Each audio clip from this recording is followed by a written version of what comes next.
Welcome to Fireside Nets, brought to you by Empire Sports Media. We are your hosts, Spen and Nick, and it is my birthday today. That's right, the big dog, the host of the podcast of Fireside Nets with Spen and Nick. It's my 29th birthday. Very. Wait, does that make me the small dog? That does make you the small dog. I'm not really that pumped about having my birthday on a Monday because, like every other, we got to celebrate this past weekend. We did, and we'll get into that. But you go to work. No one really realized it was my birthday today. That's okay. It's not their job to know everyone's birthday, but didn't get a lot of birthday wishes. It's also Monday, so everyone's sort of coming in with that Monday vibe. Less people this year wished me a happy birthday on Facebook than previous years. Kind of unhappy about that. Not going to lie to you. And maybe you need to stay in touch with some more people. I don't think that Dad talked to me until like maybe 15 minutes ago. He called me. She's like, "Hey, happy birthday." Like, 6 o'clock on your son's birthday? That's a little late. Well, I didn't really wish you happy birthday because I wished you happy birthday yesterday. Right. So do you want to get into that celebration that you and I had without getting into the actual game? Because we're going to break that down after we recap the celebration. But let's recap our little day in Brooklyn together. I mean, yeah, I'll give a plug to Birds of a Feather, Szechuan Chinese food in Williamsburg, Brooklyn. I put it in my top 5 restaurants in Williamsburg, and definitely top 3 Asian restaurants. It's unbelievable. Every dish slaps. So we brought Spen out, me and a couple buddies. We treated him to a nice lunch. And then hit another shout out to the Big Whiskey, actually formerly known as the Big Whiskey, now called the Whiskey, in Williamsburg, Brooklyn as well on Grand. Joel and Mike are the bartenders there. Great dudes. It's everything you got. It's sports, pool, ping pong, and they also play some 70s classic rock like the Allman Brothers and the Zombies. Time of the Season was on repeat, and we love that song. So watch the game there. We'll get into the game, but it was a nice weekend. Glad we got to spend it together, brother. I want to thank you for being such a good host. Your buddies, Josh and Jack, shout out their listeners to the pod. They're like brothers to me. They're like family. I love those two sons of bitches.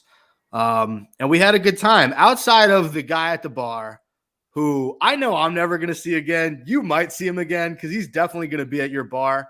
That's your bar, by the way. Nick's friends with the bartender, but there was one customer at the bar. He was your typical, let me try to talk to this group of 4 who are there just trying to enjoy themselves, watch the game.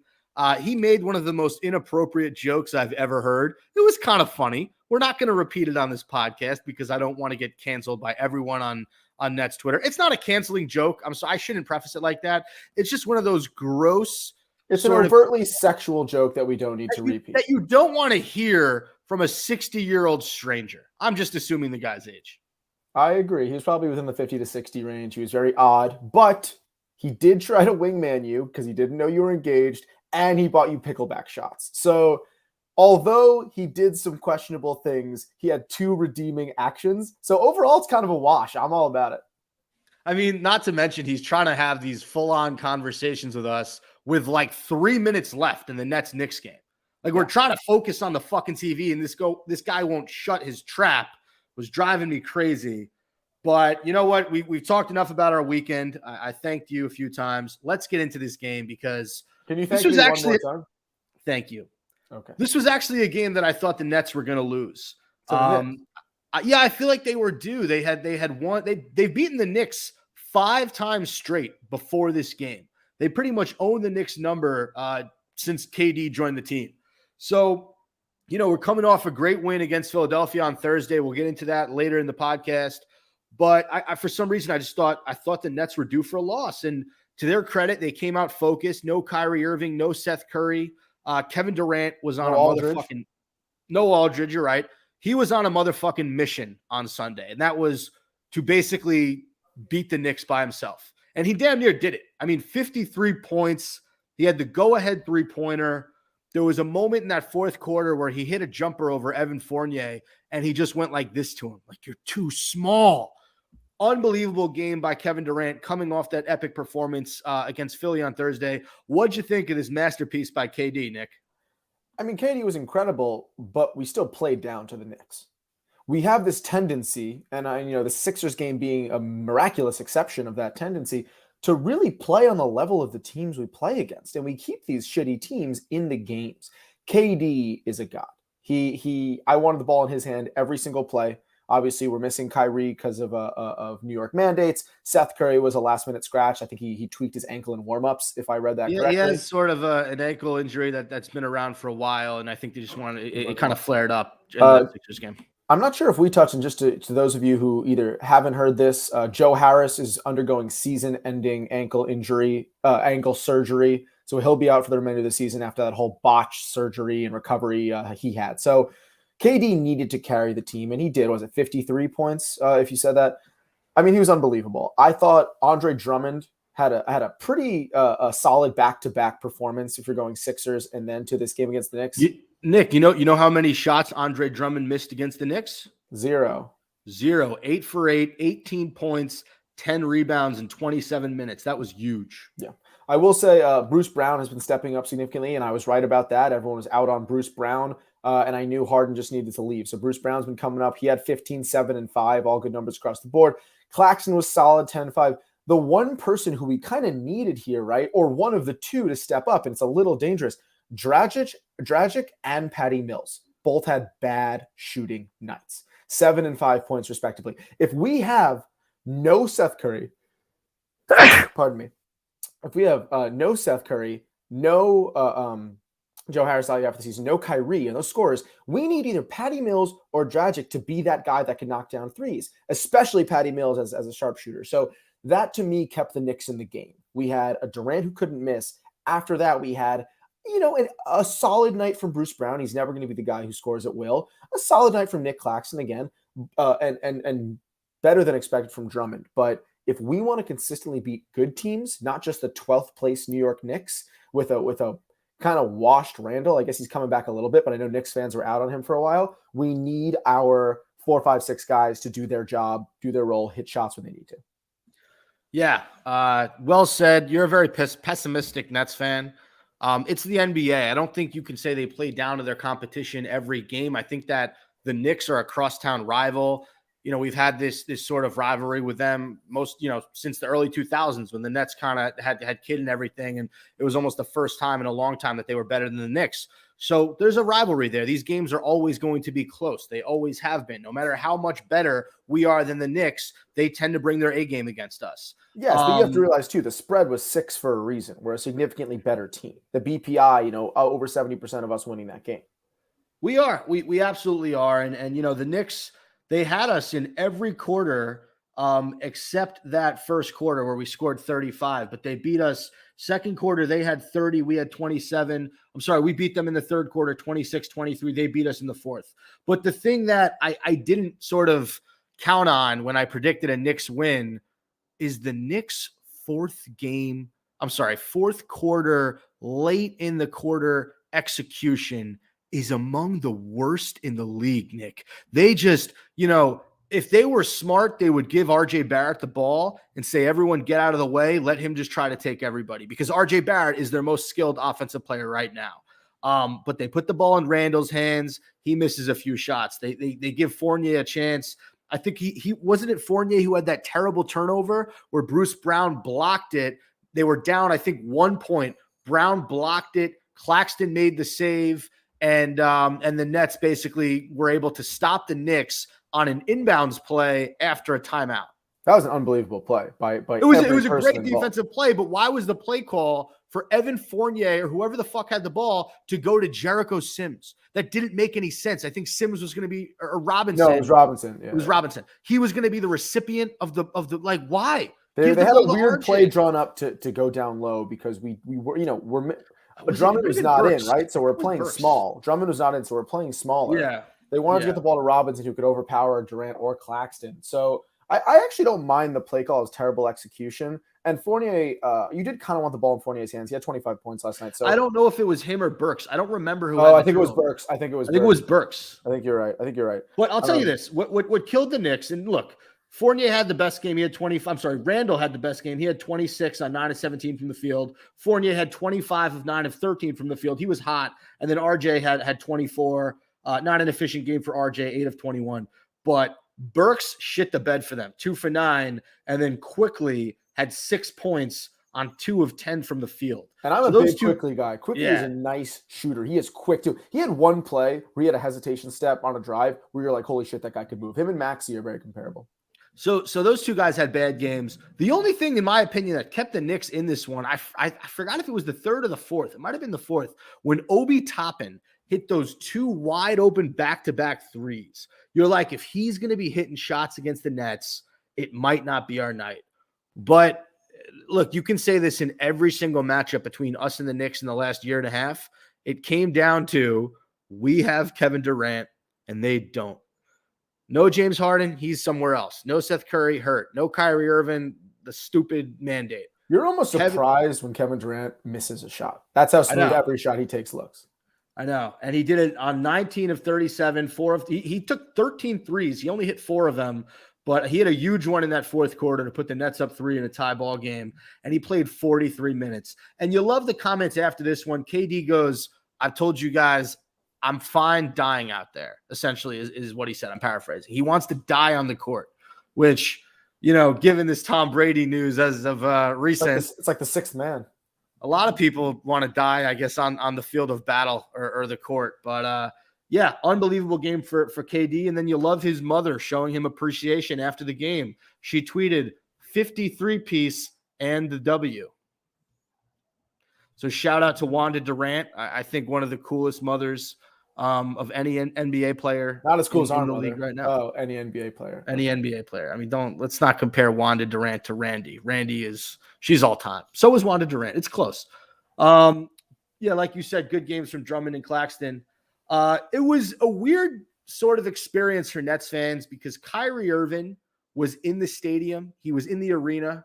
I think he came late. The cameras caught him. He was wearing some really nice clothing. I can't hate Kyrie for his style. But it was just weird. And then you had Kevin Durant in the post game kind of go at Eric Adams, basically saying, you got to figure this out, man. Like, why is he in the stands watching the game, but he can't be on the court with us. And then it was, found out that he was actually in the locker room before the game. So the NBA fined him $50,000. Oh, I'm sorry. The NBA fined the Brooklyn Nets $50,000 because he wasn't supposed to be in the locker room. He was violating that specific mandate. Wait, does that mean he could play and they'll just fine him? Yes. 100%. That was basically a story a few months ago that if Kyrie just played, the Nets could pay the fine, but they didn't want to do that. They thought it was a bad optic, which it is.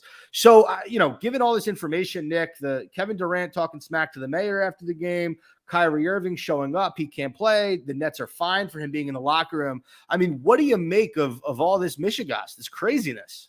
I mean, listen, me and you, we don't like to take a political stand on this podcast. We don't like to put down I'll take a political stain anywhere, by the way. Is that what you said, a political stain? No, I said stand. Oh, I thought you said stain. Yeah, I'm with you on stands. Bizarre. Listen, I know that we really do. We are trying to be COVID safe, and we really want everyone to take care of themselves. We want people to be healthy. People died. At this point in time, it does seem like Kyrie has followed every protocol. People who are going into the arena are getting tested. They're following every protocol. They're providing vaccine information. It just feels like... Well, no, they don't have to now. You don't need a vaccine to get into Barclays Arena. All right, well, that actually furthers my argument. Then it's getting to a point where it just seems like the last piece of the puzzle for clearance in New York right now is maybe a little bit of a letting go of these. What was the word? What's the word I'm looking for? Mandates? No. What is it called? Transgressions? I don't know.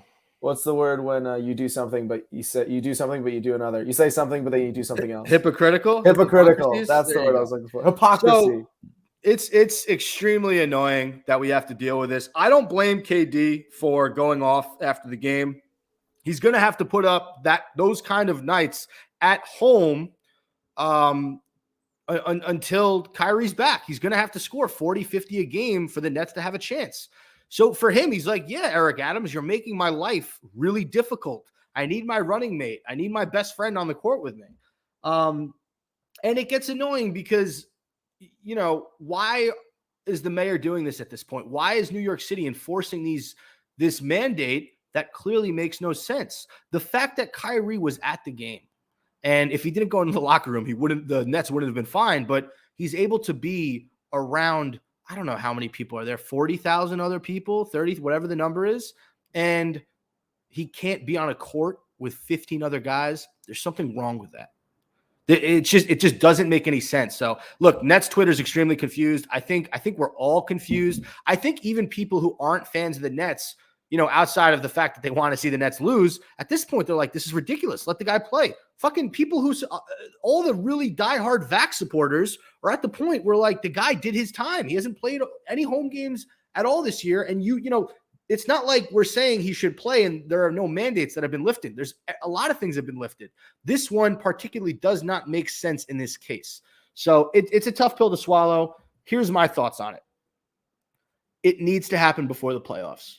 If it doesn't, from a basketball perspective, I think the Nets are kind of screwed. What do you think? I mean, yeah, who we be playing, either the Bucks or the Sixers? No, if we're the 8th seed, we could play the Heat. Right. The Heat are one right now. So if I know that, but I'm pretty sure based on season projections, we're expecting ourselves to jump into 7. Regardless, Bucks, Sixers, Heat, right? I'm least scared of the Heat. I would much rather play. I'm with you on that. I would much rather play the Heat. Yes, I agree. With no Kyrie, beating the Sixers is nearly impossible. With no Kyrie, beating the Bucks is damn hard as well. So worst case scenario, if Kyrie doesn't come back, I'd want to sit in that 8th spot and play the Heat, because I think the Heat are a small ball team similar to us, and we could play kind of an offensive battle with them.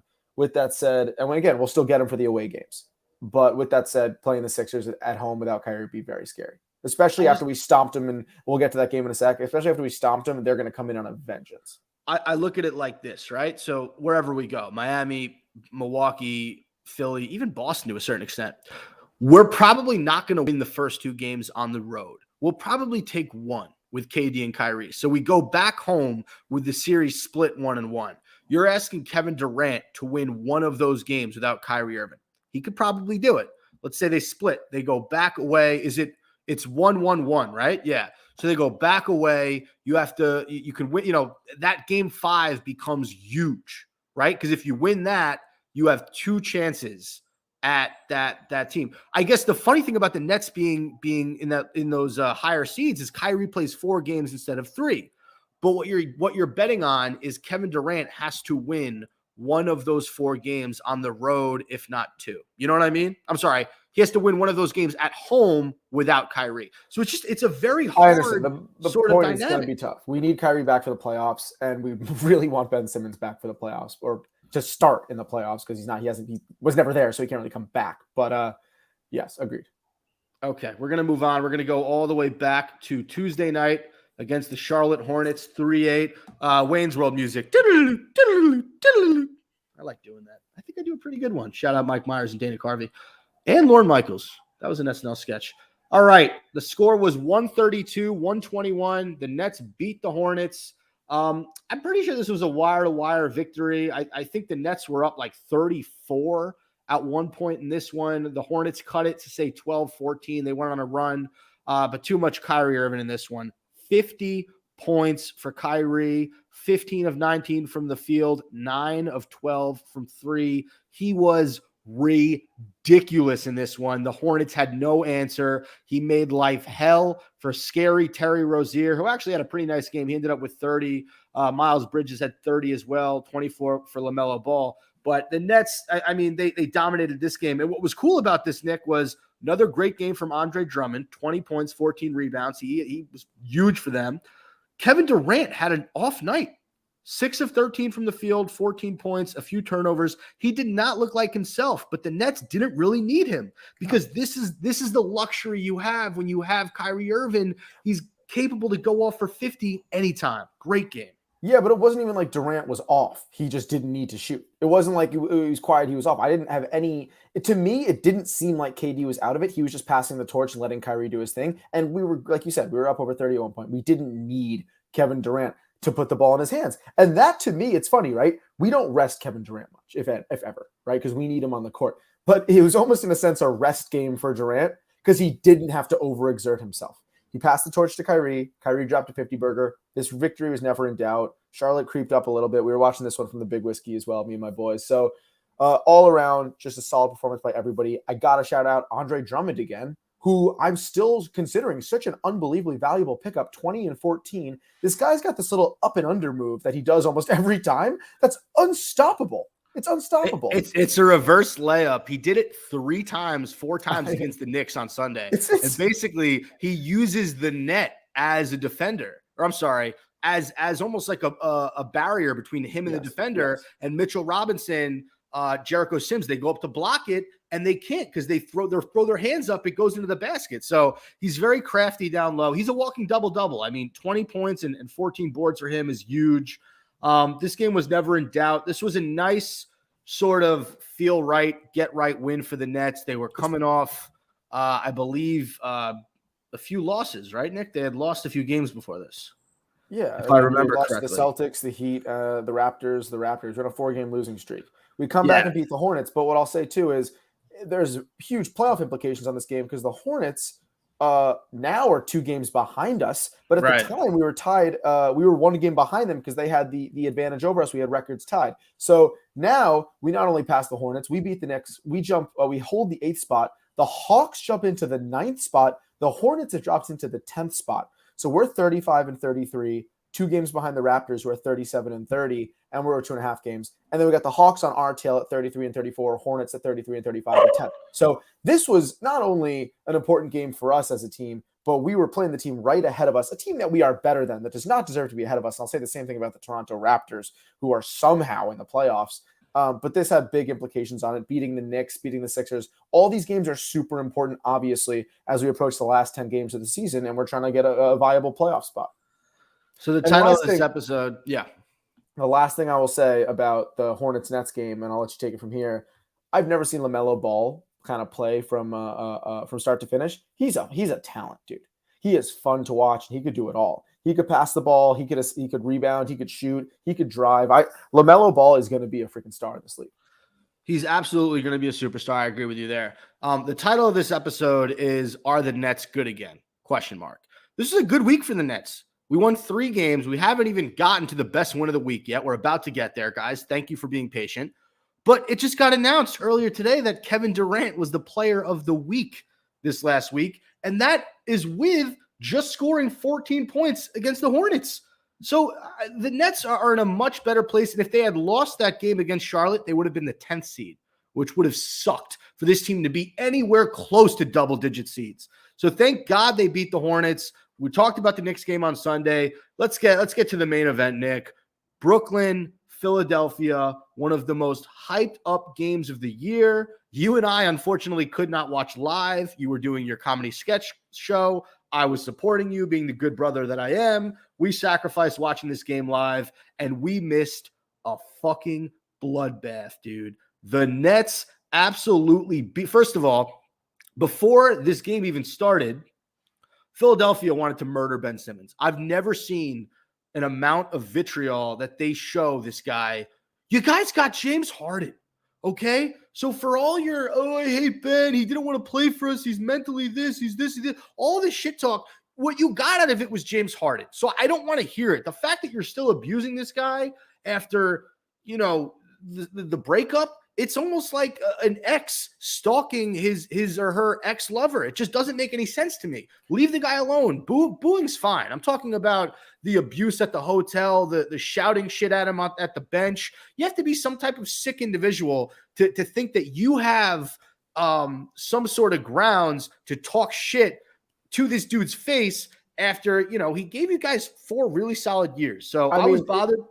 Not to get too deep and dark, but seriously, I mean, this guy has been through a lot mentally. He's like kind of barely coming out the other side and seeing the light with this Brooklyn Nets team, kind of giving him a little a revitalized start, giving him a second chance and a new organization. What is your goal by insulting him? Do you want him to hate himself? Like, do you want him to quit basketball and be miserable for the rest of his life? Or do you want him to turn around and say, "You're right, I was a jerk to Philadelphia. I'm sorry." Is that what you want? What do you guys want? It's ruthless, and I actually was kind of disgusted by it, to be honest, and that's what made this game and winning this game and crushing them so much more enjoyable. Karma is a bee named Brooklyn. That should be the name of the episode. That would be a cool title to the episode. Karma is a bee named Brooklyn. All right, I might change it. That's pretty fair. Thanks. I just came up with that. I like that a lot. No, listen, not only were you and I outraged and grossed out by the behavior of certain Philadelphia Sixers fans, my dog barking. Although, hey, they're probably Eagles fans too.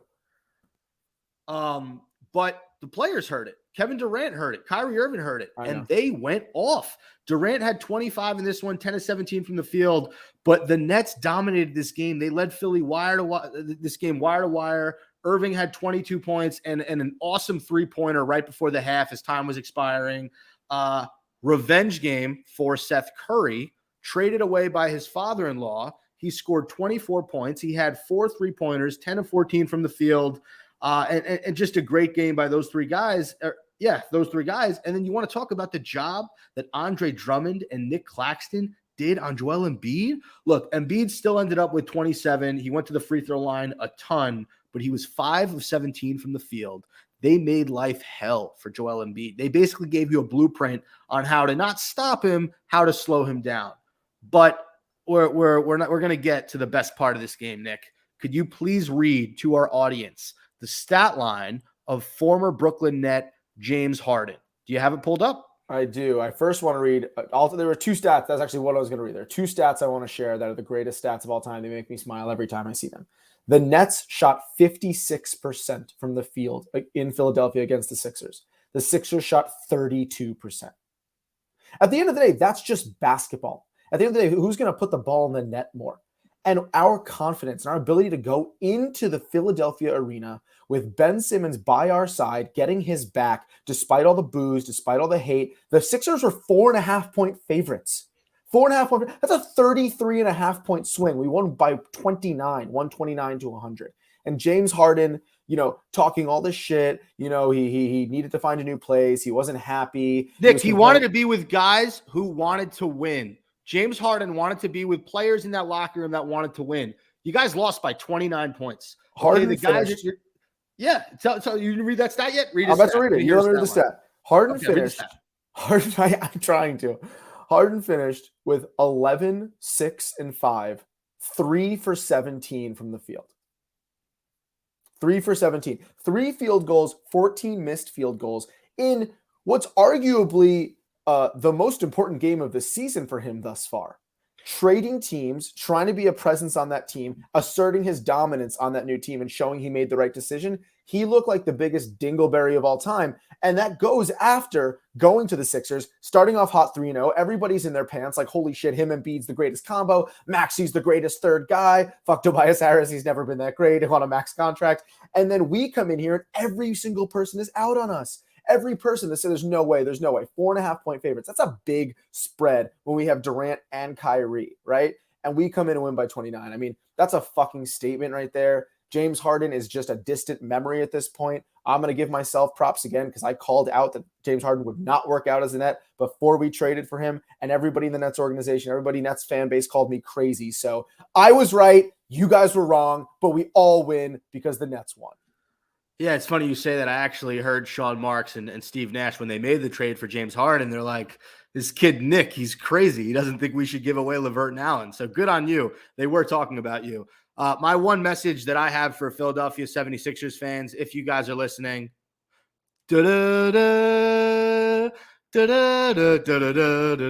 yeah, Rocky music. No, you guys got absolutely slaughtered by Kevin Durant and Kyrie Irving. And what was cool after this game was, KD, he basically said, I didn't hear the boos when they were at the end of this game. The boos stopped for Ben Simmons. I guess it's hard to boo when you're down 29. Kyrie said the same thing. He said, we wanted to come out and we wanted to play hard and win this game for our teammate. So just really cool that the Nets have sort of found motivation in the situation to come out and prove to James Harden, dude, who do you think you are? We are. You know what I'm saying? They're the Brooklyn Nets. This is Kyrie and Kevin Durant. So you left the situation to go play with the likes of Tyrese Maxey, who was a fine player. 4 points in this game. I know. Harris actually didn't have a bad game. 16 points. I mean, and also the best part of this game, the fact that DeAndre Jordan is a Sixer. He's your backup center, and he played time for you guys. That's a little bit concerning. No, I know. And the last thing I'll say about this game too. Well, first of all, I love the the KD and Joel Embiid beef and they respect the hell out of each other. They talk so much shit, and then KD says some really nice things. And Embiid had a quote like, hey man, I could be Kobe, Shaq, and Hakeem whenever I want to be. And KD was like, it's true. That dude is like super dynamic. It's funny because leading up to the game, both players sort of blew each other all week. They're like, oh, this guy's great. This guy's good. Whatever. Fuck you. It's the terminology I use. And then when they get to the game, they just, there was that play where I thought it was a charge, but basically Embiid barrels into KD, knocks Kevin Durant over. Kevin Durant gets up, and I don't know what was said, but I feel like it was something like KD's like, yeah, I got up. And Embiid's like, you were on the ground, though. And KD's like, yeah, I got up. Yeah, it's ridiculous. The last thing I'll say. It's not, bro. It's two competitors going at it. It's not ridiculous. You wouldn't know anything about it because you missed the last shot in your championship game. The last thing I'll say about the Sixers-Nets game is I was a little worried about Kyrie coming off that Celtics game. I mean, Kyrie looked like trash against the Celtics. I know we talked about that last week. Don't have to recap, but he looked like he could not. Maybe it's just Boston's kryptonite. It looks like he could not perform under pressure. The fact he came into this arena for the Sixers, literally goldfish memory, got rid of it, and then dominated on the floor. I mean, that was really nice to see. He played the Charlotte game where he scored 50 on Monday. I understand that, but there's really no pressure. I'm saying high pressure game. I get that. Could you just share with the audience what I'm referring to about the championship men's league game? I know it's a sore subject, but this is a podcast. We got to talk about it. I mean, we were 7-0 in my men's league game in was it Gramercy? We lost to be 8-0 in the championship against this team that was far inferior to us, who just hit the most ridiculous shots, and they won by 1. Yeah, and what happened at the end of the game? You got to tell the. I mean, it's not really a part of the story. I wasn't really. I mean, I got the ball with 2 seconds left because the guy who was supposed to shoot it on our team got double teamed, and I had to take like a fadeaway 25-foot jumper with a guy in my face. Nobody's really expecting it to go in, and it did not go in. Okay, that's fair. I just wanted you to admit that. Okay. All right, 2 quick segments, then we'll end the show. Again, this is a birthday podcast. It's my birthday, so happy birthday to me. What is Kyrie saying is this segment. Kyrie Irving tweeted on Saturday night, so this is a day before the Nets-Knicks game. He wrote, "No fear. Use me, God." So, Nick, could you break that down? I'll read it again. No fear, period. Use me, God. Yeah, I think Kyrie is basically saying, there's so much hatred in this world going on. There's so much negativity. People are dying. There's war. I will do whatever you need, God. And I think he feels that what he does on both the basketball court and off the basketball court is kind of what God has willed into him, as if he's some sort of Messiah. Now, I will take the Messiah on the basketball court for sure, because he's been crushing it. Off the court, I'm going to stick with the Judaism part and maybe not go with the Kyrie part, but all the best, Kyrie. I don't know what the Judaism part meant. The fact that we're Jewish. I don't know what that has to do with. Well, I don't think Kyrie is carrying out the will of the Jewish God. Oh, that's what you're saying. Okay. My takeaway from this is I think that Kyrie is under the impression that God has a Twitter. So by tweeting, "Use me, God," somewhere he'll see this. Honestly, there is an account called God on Twitter. I know. It's got like 1 million followers. It would be very funny if God replied, like the Twitter account. I think that would be funny. But I'm sorry. He tweets these things. Sometimes they're in the Bible. I don't know if "No fear, use me, God" is in the Bible. Doesn't sound like it is. Might be original. Might have took it from something. Kyrie's Kyrie. He is who he is. He's a great basketball player. I like him, but I read tweets like this, and I can't make heads or tails of it. I don't know. I guess he's saying use me as a vehicle to achieve what you're trying to accomplish. But then, dive into it. What is he using you for? I have a lot of questions about this tweet. All right, and then the last segment of the show, figure we have a little birthday roast. So Nick is a stand-up. Well, he's an actor. He's a director. He's a writer. I don't like being put on the spot to do things that I haven't prepared for. What do you mean? It's a roast of your big brother. You really can't think of a few jokes about me? Why did you tell me this beforehand? I would have actually wrote down clever jokes. It was an impromptu thing. You want me to just be mean to you? I'm always mean to you. Like, what are some things that you say to me when you're mean to me? You're terrible at basketball. You get a migraine after one game. It's not even fun to play one-on-one with you because you just get tired. And then, I just want to keep playing and actually get some workout, some cardio in. Oh, man, and also, you're roasting me so good. And then also, you always take whenever we got to eat, you always take, the one extra thing of whatever food item it is. We get, 5 quesadillas for 4 people. You have to have the 5th one because you're a selfish eater. Like if there's like one extra slice of pizza, you're like not even asking if anybody else wants it. Like you're diving in before anybody even thought about it. You know what I actually think you do? I think you finish your first slice of pizza. I think you finish your first slice of pizza so fast just so you can get the second one before anybody else can. You're a selfish eater and you're a lazy basketball player. And a happy birthday. Rastafari. Andy That was Sandberg. awesome. That was awesome. Oh, man. See, you need to write that down. That was fresh on your mind. I love you, bro. Thank you so much for everything this weekend. I don't care that you missed that shot. You're still better than me in basketball, and I tell everybody that. Thank you guys for listening to Fireside Nets with Spen and Nick, brought to you by Empire Sports Media. And as always, catch you on the fireside.